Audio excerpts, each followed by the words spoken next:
Offense is still a work in progress, but he can do that. Hamada.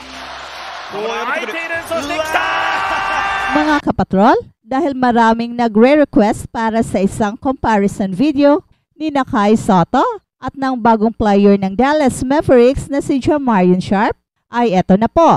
At sana po ay paabutin natin ito ng 100,000 views katulad ng dati nung bago pa lang ang ating channel.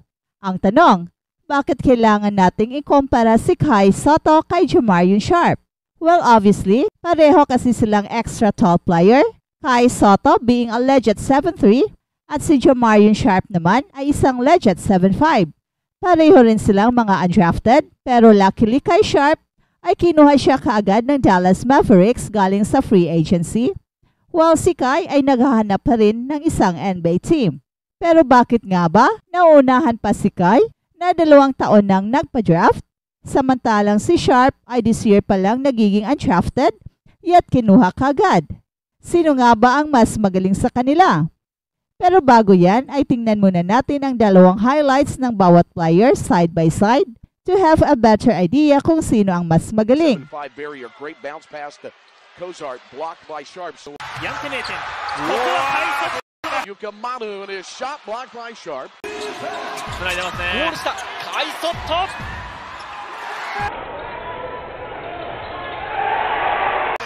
中に入ってカイソット左手決まりました。インからインサイドカイソット。逆サイドにはオリバー、それから須藤がいますが高さを生かして。Get Sharp some touches. There he is. You called it, partner. カイソットのシュート。On his knee or anything. There's Sharp with the kill. 離れて守りましたカイソット。自分でダンクに持っていくのはユーロステップから落ち着いて。Tremendous on the defensive end with his knack for stealing the basketball. Here's an offensive rebound from Sharp. Hey. Very obvious ang kaibahan ni Kai Sotto at Jamarion Sharp kahit napakaliit na pinakita nating game sample.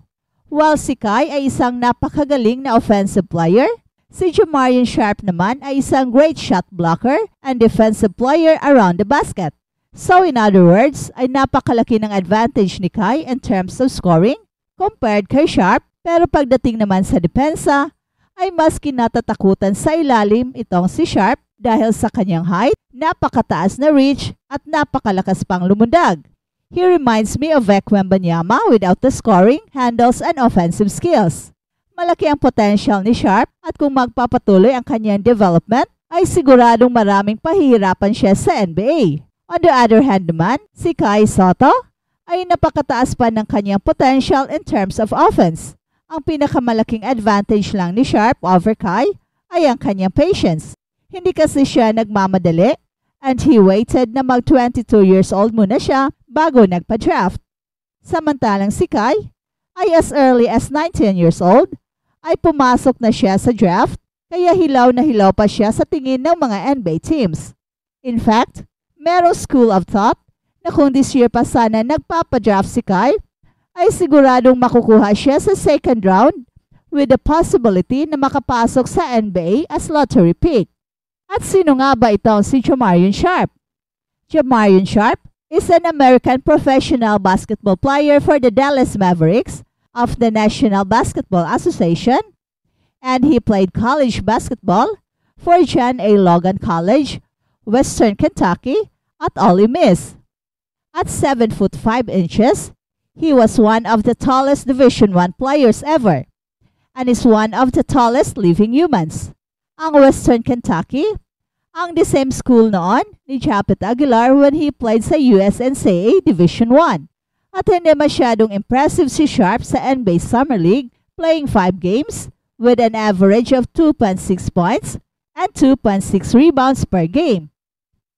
After going undrafted in the 2024 NBA Draft, Sharp joined Dallas Mavericks for the 2024 NBA Summer League, and in August 3, 2024, he signed with the team.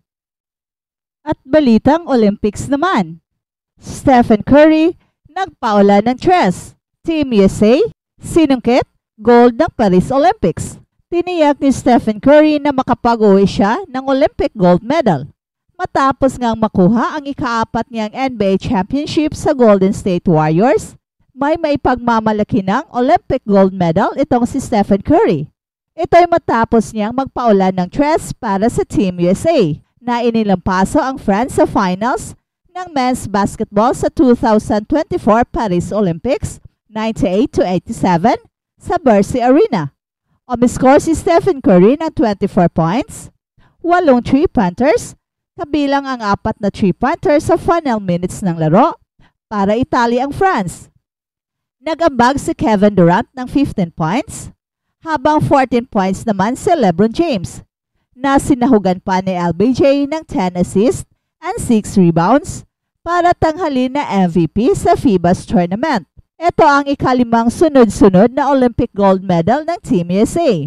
At si Victor Wembanyama, is back. Hahablutin ang Olympic gold sa 2028 Los Angeles Olympics. Motibasyon para kay Victor Wembanyama ng France ang pagkatalo nila sa United States sa men's basketball final sa 2024 Paris Olympics. At target niya ngayon ang gold medal sa 2028 Summer Games sa Los Angeles. Nasayang ang ibinuhos ni Wemby na 26 points matapos ilampaso ang France sa star-studded Team USA. Sa kabila nito'y patuloy naman daw silang lumaban at naiwasang matambakan ng 20 points. We can take this for granted. In a tournament like this, things can switch in a moment. The games were really high intensity, and we could have lost by 20 points, but we kept fighting. Saad ng 20 years old na si Victor Wembanyama. I'll be going for gold in 4 years' time. Dagdag pa ni Wemby. Nagpakita itong si Wemby ng kanyang pinakamahusay na offensive game sa Olympics na nagtala siya ng 26 points. Nag-ambag naman si Jerchon Yabusele ng 20 points. Nakatama lamang ang France ng siyam sa 33 points attempts at nagkaroon ng 31-9 na kalamangan ang Team USA sa fast break points. Parehong nakatutok ang koponan sa depensa sa isang tensyonadong unang kalahati ng laro na nagtampok ng 10 lead changes. Nakuha ng Team USA men's basketball ang kanilang ika-5 sunod-sunod na gintong medalya. Pinangunahan ni Stephen Curry, LeBron James at Kevin Durant ang Team USA sa isang 98-87 na panalo laban sa host country na France upang manalo ng ginto. Isang tensyonadong gold medal game ito sa harap ng masiglang pro-France crowd sa Bercy Arena sa Paris at hindi kailanman nalamangan ang Team USA sa second half. At tinapos ni Stephen Curry ang laro sa pamamagitan ng isang nakakamanghang 3-point flurry sa huling bahagi ng ika-4 na quarter na kung saan nagtala siya ng 24 points. Si Stephen Curry ang nagbigay sa koponan nang hindi na maabot na kalamangan nang umiscore siya ng 4 na 3-pointers sa loob ng 2 minutes 11 seconds left of the game. At ang kanyang huling 3-pointer ay sa 35 seconds na lang ang natitira.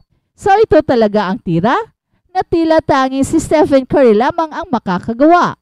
Nagsimula si Steph Curry ng mabagal laban sa France at nagkamali ng 2 maagang turnovers at hindi na ipasok ang kanyang unang 3 3-pointers. Pero mula sa puntong iyon, nakagawa siya ng 8 sa 10 niyang tres at nagtapos ng may 24 points.